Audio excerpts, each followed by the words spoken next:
And I was able to measure where my tallest rectangle, or my tallest shape, which is the candlestick, so it touches the top of my aggregate shape here. The small candlestick touches the bottom of my aggregate shape here. That's the closest thing to me. This is the tallest thing, or the lowest thing in the rectangle. This is the highest thing in the rectangle. And then my left and right parameters are the left edge of the base of the brass candlestick and the right edge of the can on the right. So once I got those measurements of my center line, my axis of these vertical shapes in place, then I was able to establish my construction shapes, which were a triangle, basically a triangle for the small candlestick with a rectangle on top of it. I think I made it too tall to begin with. Bring that down just a little bit. And a little diamond shape in the center where that little bulge comes out. Then I moved over here, making sure that as I set the construction shape for this candlestick and started to build the construction shapes for the silver candlestick, that I was mindful of this negative shape in between the two, making sure that that distance is correct. So then I built the construction shapes for this candlestick, a large triangle, 3, 4, 5, 6 trapezoids, upright and reversed, and a small rectangle at the top where the neck of it is, then another 2 trapezoids and a rectangle. So basically breaking that candlestick down. The clay pot is basically a big trapezoid, and then the can fits within a rectangle. So those are my basic construction shapes, and if I look at my still life setup and I look at the way that they fit within the aggregate shape, I'm happy with the way that they fit. So now I'm going to go back and I'm going to pull out, I've used a 2H pencil with light pressure, and I'm going to just take away some of these construction lines. I start looking at this candlestick here. I'm going to draw the oval that is the top of the candlestick, and then I'm going to come down that shape, that rectangular shape. It sort of actually flares out a little bit at the sides, and it becomes a little cylinder.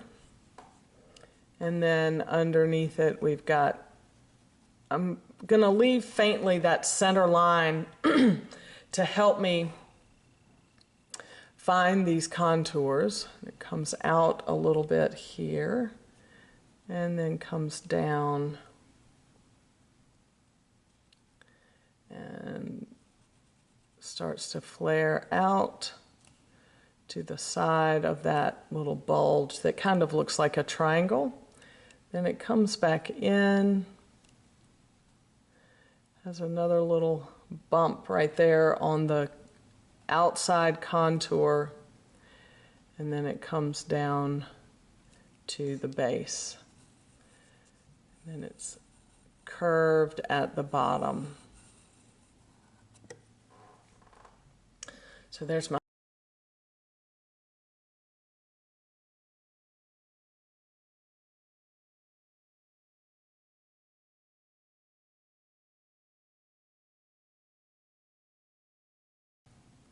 Then as I come down the side of that cylinder at the top, this contour is a cross contour. So I can come down that candlestick and I can find cross contours in lots of places. Sometimes they go all the way across the surface. Sometimes, in this case, I'm seeing a shadow and a reflection on the front of the candlestick. It is parallel to the curve of these cross contours, but it doesn't go from edge to edge. So sometimes a cross contour doesn't cover the width of the entire surface. And I've got a cross contour here.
Here.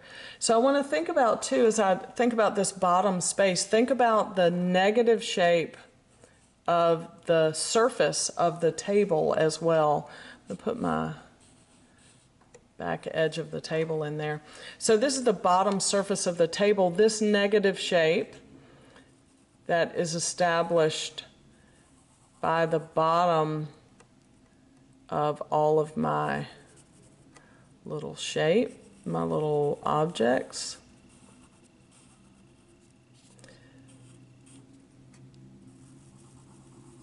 So this negative shape is also very important.